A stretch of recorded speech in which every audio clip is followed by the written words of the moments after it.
ओम शांति। आज 2 दिसंबर 2024 के बाबा के अनमोल मधुर महावाक्य सुनेंगे। आज की मुरली की शुरुआत में गीत बजा है, निर्बल की लड़ाई बलवान से। तो बाबा भी कहे कि बच्चे, इस गीत की लाइन पर विचार सागर मंथन करना है कि हमें अपने दिए की ज्योत खुद ही जलानी है और उसकी संभाल भी खुद ही करनी है, क्योंकि माया के तूफान लगते ही ये दिए की ज्योत बुझ जाती है। माया से वश होकर के कोई भी विकर्म हुआ तो लौ बुझ जाती है। इसीलिए बाबा कहे बच्चे, ज्ञान और योग का धृत डालते जाओ और अपनी ज्योति प्रज्वलित रखो। साथ ही साथ आज बाबा कहे, तुम बच्चों को अंतर्मुखी रहने का, साइलेंस में रहने का अभ्यास करना है, क्योंकि जितना जितना साइलेंस में रहेंगे, अंतर्मुखी रहेंगे, उतना बाप के वर्षे को सहज ही प्राप्त कर सकेंगे। बाबा कहे तुम बच्चों को ज्ञान योग की सर्विस भी करनी है, अनेकों को संदेश भी देना है। साथ ही साथ बाबा कहे कर्मणा सेवा भी करनी है, उसमें भी मार्क्स बहुत अच्छे मिलते हैं। तो मनसा वाचा कर्मणा तीनों रूप से सेवा जरूर करनी है। तो सुनते हैं आज के बाबा के अनमोल मधुर महावाक्य। ओम शांति। मीठे बच्चे, तुम्हें अपने दीपक की संभाल स्वयं ही करनी है। तूफानों से बचने के लिए ज्ञान योग का धृत जरूर डालना चाहिए। आज की मुरली से प्रश्न है, कौन सा पुरुषार्थ गुप्त बाप से गुप्त वर्षा दिला देता है? उत्तर है, अंतर्मुख अर्थात चुप रहकर बाप को याद करो तो गुप्त वर्षा मिल जाएगा। याद में रहते शरीर छूटे तो बहुत अच्छा, इसमें कोई तकलीफ नहीं। याद के साथ साथ ज्ञान योग की सर्विस भी करनी है। अगर नहीं कर सकते तो कर्मणा सेवा करो, बहुतों को सुख देंगे, आशीर्वाद मिलेगी। बाबा कहे बहुतों को सुख देंगे, आशीर्वाद मिलेगी। चलन और बोल चाल भी बहुत सात्विक चाहिए। आज की मुरली से पहले गीत बजा है, निर्बल से लड़ाई बलवान की। ओम शांति। बाबा ने समझा दिया है, जब ऐसे गीत सुनते हो तो हर एक को अपने ऊपर ही विचार सागर मंथन करना होता है। यह तो बच्चे जानते हैं, मनुष्य मरते हैं तो 12 रोज दीवा जगाते हैं। तुम फिर मरने के लिए तैयारी कर रहे हो और अपनी ज्योत पुरुषार्थ कर आप ही जगा रहे हो। पुरुषार्थ भी माला में आने का ही करते हैं। बच्चे, पुरुषार्थ भी माला में आने का ही करते हैं। प्रजा इस माला में नहीं आती। पुरुषार्थ करना चाहिए, हम विजयी माला में पहले जाएं। वहां माया बिल्ली तूफान लगाकर विकर्म न करा दे, जो दीवा बुझ जाए। बाबा कहे माया बिल्ली तूफान लगाकर विकर्म न बना दे, जो दिया बुझ जाए। अब इसमें ज्ञान और योग दोनों बल चाहिए। इस दीपक में ज्ञान और योग दोनों बल चाहिए। योग के साथ ज्ञान भी जरूरी है। हर एक को अपने दीपक की संभाल खुद करनी है। अंत तक पुरुषार्थ चलना ही है। रेस चलती रहती है तो बहुत संभाल करनी है। कहाँ ज्योत कम न हो जाए, बुझ न जाए, इसलिए योग और ज्ञान का धृत रोज डालना पड़ता है। योग बल की ताकत नहीं है तो दौड़ नहीं सकते हैं, पिछाड़ी में रह जाते हैं। स्कूल में सब्जेक्ट होती है, देखते हैं हम इस सब्जेक्ट में तीखे नहीं हैं तो हिसाब में जोर लगाते हैं। यहां भी ऐसे है। स्थूल सर्विस की सब्जेक्ट भी बहुत अच्छी है, बहुतों की आशीर्वाद मिलती है। कोई बच्चे ज्ञान की सर्विस करते हैं, दिन प्रतिदिन सर्विस की वृद्धि होती जाएगी। एक धनी के बाबा मिसाल देते हैं, एक धनी के 6-8 दुकान भी होते हैं, सभी एक जैसे नहीं चलती, कोई में कम ग्राहकी, कोई में जास्ती होती है। तुम्हारा भी एक दिन व समय आने वाला है, भविष्यवाणी देखो बाबा की, तुम्हारा भी एक दिन व समय आने वाला है जो रात को भी फुर्सत नहीं मिलेगी। सबको पता चलेगा कि ज्ञान सागर बाबा आया हुआ है। अविनाशी ज्ञान रत्नों से झोली भरते हैं। फिर बहुत बच्चे आएंगे, बात मत पूछो, एक दो को सुनाते हैं ना, यहाँ ये वस्तु बहुत अच्छी सस्ती मिलती है। दुनिया में भी जैसे कोई एक दूसरे को सुनाते हैं, यहाँ ये वस्तु बहुत अच्छी सस्ती मिलती है। तुम बच्चे भी जानते हो यह राजयोग की शिक्षा बहुत सहज है। सबको इस ज्ञान रत्नों का मालूम पड़ जाएगा तो आते रहेंगे। तुम यह ज्ञान और योग की सर्विस करते हो, जो यह ज्ञान योग की सर्विस नहीं कर सकते हैं तो फिर कर्मणा सेवा की भी मार्क्स है। बाबा कहे जो ज्ञान योग की सर्विस नहीं कर सकते तो फिर कर्मणा सर्विस की भी मार्क्स है। सभी की आशीर्वाद मिलेगी, एक दो को सुख देना होता है। यह तो बहुत बहुत सस्ती खान है, यह अविनाशी हीरे जवाहरों की खान है। 8 रत्न की माला बनाते हैं ना, पूछते भी है परंतु किसको पता नहीं है ये माला किसकी बनी हुई है। तुम बच्चे जानते हो कैसे हम ही पूज्य सो पुजारी बनते हैं। ये बड़ी वंडरफुल नॉलेज है जो दुनिया में कोई नहीं जानते। बाबा की ये नॉलेज बड़ी वंडरफुल नॉलेज है जो दुनिया में कोई नहीं जानते। अभी तुम लकी स्टार्स बच्चों को ही निश्चय है कि हम स्वर्ग के मालिक थे। बाबा कहे तुम लकी स्टार्स बच्चों को ही निश्चय है कि हम स्वर्ग के मालिक थे। अभी नर्क के मालिक बन पड़े हैं, स्वर्ग के मालिक होंगे तो पुनर्जन्म भी वहां ही लेंगे। अभी फिर हम स्वर्ग के मालिक बन रहे हैं। तुम ब्राह्मणों को ही इस संगम युग का पता है, दूसरी और सारी दुनिया है कलयुग में। बाबा कहे हमें संगम युग का पता है, बाकी दूसरी और सारी दुनिया है कलयुग में। युग तो अलग अलग है ना, सतयुग में होंगे तो पुनर्जन्म सतयुग में लेंगे। अभी तुम संगम युग पर हो, तुम्हारे से कोई शरीर छोड़ेंगे तो संस्कार अनुसार फिर यहां ही आकर जन्म लेंगे। बाबा कहे तुम्हारे से कोई शरीर छोड़ेंगे तो संस्कारों अनुसार फिर यहां ही आकर जन्म लेंगे। तुम ब्राह्मण हो संगम युग के, वह शूद्र है कलयुग के। यह नॉलेज भी तुमको इस संगम पर मिलती है। तुम बीके ज्ञान गंगाएं प्रैक्टिकल में अब संगम युग पर हो। अभी तुमको रेस करनी है, दुकान संभालनी है। ज्ञान योग की धारणा नहीं होगी तो दुकान संभाल नहीं सकेंगे। सर्विस का उजरा तो बाबा देने वाला है। यज्ञ रचा जाता है तो किस्म किस्म के ब्राह्मण लोग आ जाते हैं।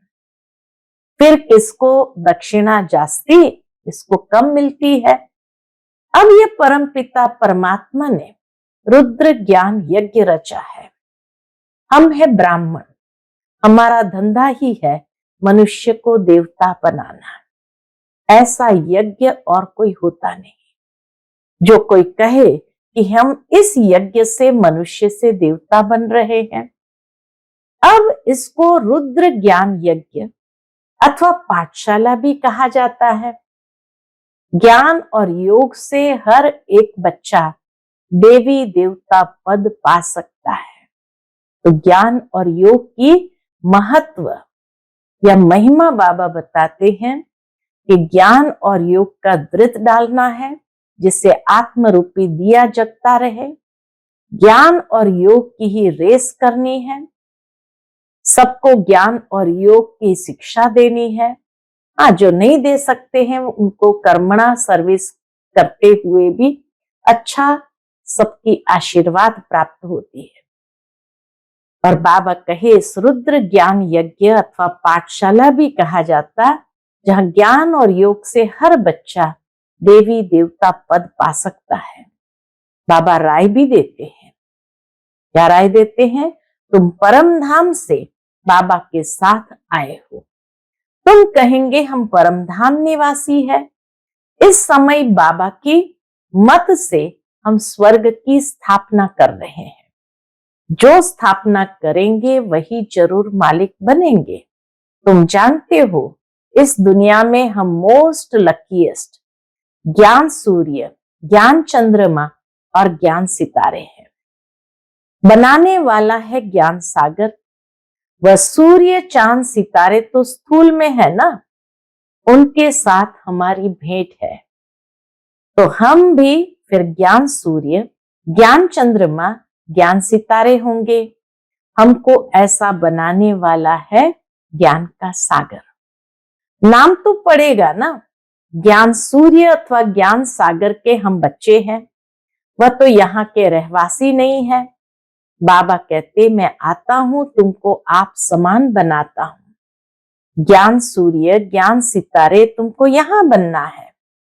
तुम जानते हो बरोबर हम भविष्य में फिर यहां ही स्वर्ग के मालिक बनेंगे। सारा मदार पुरुषार्थ पर है। हम माया पर जीत पाने के वॉरियर्स हैं। वो लोग फिर मन को वश करने के लिए कितने हठ आदि करते हैं। दुनिया में मन को जीतने के लिए कितने हठ आदि करते हैं। तुम तो हठ योग आदि कर न सको। बाबा कहते हैं तुमको कोई तकलीफ आदि नहीं करनी है। सिर्फ कहता हूं तुमको मेरे पास आना है, इसीलिए मुझे याद करो। बस इतनी ये तकलीफ बाबा देते हैं। मैं तुम बच्चों को लेने आया हूं, ऐसे और कोई मनुष्य कह न सके। भल अपने को ईश्वर कहे, परंतु अपने को गाइड कह न सके। बाबा कहते हैं मैं मुख्य पंडा कालों का काल हूं। एक सत्यवान सावित्री की कहानी है ना, उनका जिस्मानी लव होने कारण दुखी होती थी। तुम तो खुश होते हो।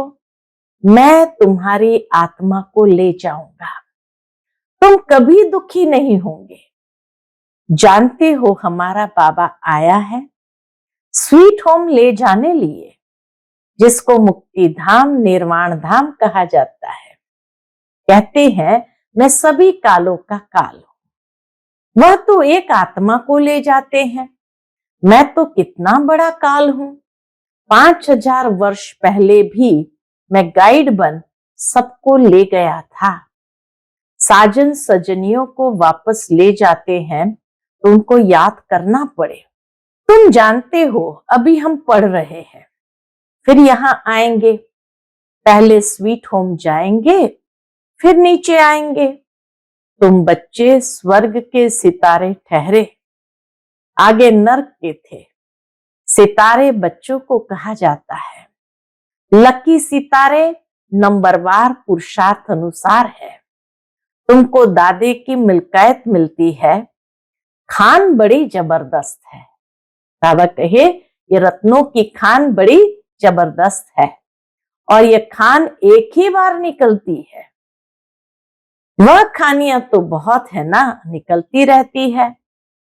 कोई बैठ ढूंढे तो बहुत है। ये तो एक ही बार एक ही खान मिलती है, अविनाशी ज्ञान रत्नों की। वह किताब तो बहुत है, परंतु उनको रत्न नहीं कहेंगे। बाबा को ज्ञान सागर कहा जाता है। अविनाशी ज्ञान रत्नों की निराकारी खान है। इन रत्नों से हम झोलियां भरते रहते हैं। तुम बच्चों को खुशी होनी चाहिए। हर एक को फकूर भी होता है। दुकान पर धंधा जास्ती होता है तो नामाचार भी होता है। यहां प्रजा भी बना रहे हैं तो वारिस भी बना रहे हैं। यहां से रत्नों की झोली भरकर फिर जाए दान देना है। परम पिता परमात्मा ही ज्ञान सागर है, जो ज्ञान रत्नों से झोली भरते हैं। बाकी वह समुद्र नहीं जो दिखाते हैं, रत्नों की थाली भरकर देवताओं को देते हैं। उस सागर में रत्न नहीं मिलते। यह ज्ञान रत्नों की बात है। ड्रामा अनुसार फिर तुमको रत्नों की खानियां भी मिलती है। वहां ढेर हीरे जवाहरत होंगे, जिससे फिर भक्ति मार्ग में मंदिर आदि बनाएंगे। अर्थक्वेक आदि होने से सब अंदर चले जाते हैं। वहां महल आदि तो बहुत बनते हैं, एक नहीं, यहां भी राजाओं की कंपटीशन होती है बहुत। तुम बच्चे जानते हो, हूबहू कल्प पहले जैसे मकान बनाया था वैसे फिर बनाएंगे। वहां तो बहुत सहज मकान आदि बनते होंगे। साइंस बहुत काम देती है, काम भी देती है, और एकदम रिफाइंड रूप में साइंस वहां होती है, इसलिए सहजता से सब कुछ बन जाता। परंतु वहां साइंस अक्षर नहीं होगा। साइंस अक्षर वहां नहीं चलेगा। साइंस को हिंदी में विज्ञान कहते हैं। आजकल तो विज्ञान भवन भी नाम रख दिया है। विज्ञान अक्षर ज्ञान के साथ भी लगता है। ज्ञान और योग को विज्ञान कहेंगे। ज्ञान से रत्न मिलते हैं, योग से हम एवर हेल्दी बनते हैं। यह ज्ञान और योग की नॉलेज है, जिससे फिर वैकुंठ के बड़े बड़े भवन बनेंगे। हम अभी इस सारी नॉलेज को जानते हैं। तुम जानते हो हम भारत को स्वर्ग बना रहे हैं। तुम्हारा इस देह से कोई ममत्व नहीं। हम आत्मा इस शरीर को छोड़ स्वर्ग में जाकर नया शरीर लेंगे। वहां भी समझते हैं एक पुराना शरीर छोड़ जाए नया लेंगे। वहां कोई दुख व शोक नहीं होता है। नया शरीर ले तो अच्छा ही है। हमको बाबा ऐसा बना रहे हैं जैसे कल्प पहले भी बने थे। हम मनुष्य से देवता बन रहे हैं। बरोबर कल्प पहले भी अनेक धर्म थे। गीता में कोई यह नहीं है। गाया जाता है आदि सनातन देवी देवता धर्म की स्थापना ब्रह्मा द्वारा। अनेक धर्मों का विनाश कैसे होता है, सो तुम समझा सकते हो। अब स्थापना हो रही है। बाबा आए ही तब थे जब देवी देवता धर्म लोप हो गया था। फिर परंपरा कैसे चला होगा? यह बहुत सहज बातें हैं। विनाश किसका हुआ? अनेक धर्मों का। तो अभी अनेक धर्म है ना। इस समय अंत है। सारा ज्ञान बुद्धि में रहना चाहिए। ऐसे तो नहीं शिव बाबा ही समझाते हैं। क्या ये बाबा कुछ नहीं बतलाते? इनका भी पाठ है। श्रीमत ब्रह्मा की भी गाई हुई है। श्री कृष्ण के लिए तो श्रीमत कहते नहीं। वहां तो सब श्री है। बाबा कहे वहां तो सब श्री है, उन्हों को मत की दरकार ही नहीं है। वहां सब श्री है माना सब श्रेष्ठ है, तो उन्हों को मत की दरकार ही नहीं। यहाँ ब्रह्मा की भी मत मिलती है। वहां तो यथा राजा रानी तथा प्रजा, सभी की श्रेष्ठ मत है। जरूर किसने दी होगी? देवताएं हैं श्रीमत वाले।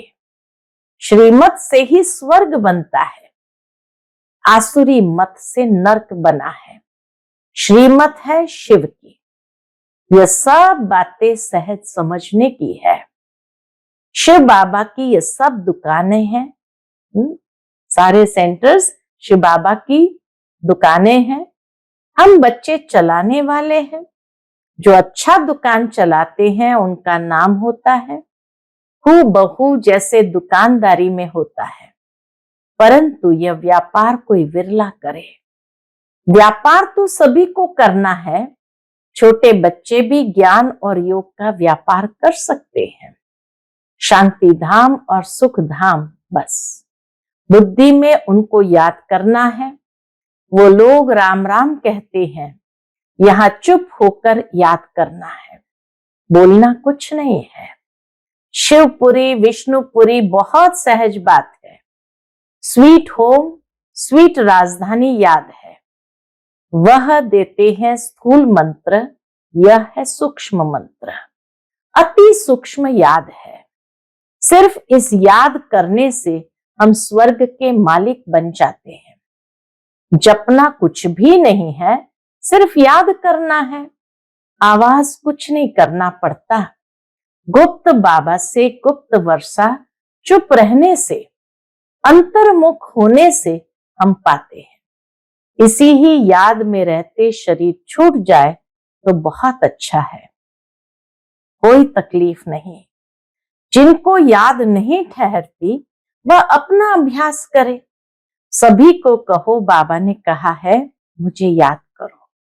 बाबा कहे सभी को कहो कि बाबा ने कहा है मुझे याद करो, तो अंत मते सुगति। याद से विकर्म विनाश होंगे और मैं स्वर्ग में भेज दूंगा। बुद्धि योग शिव बाबा से लगाना बहुत सहज है। परहेज भी सारी यहाँ ही करनी है। सतो प्रधान बनते हैं तो सभी सात्विक होने चाहिए। चलन सात्विक, बोलना सात्विक, यह है अपने साथ बातें करना।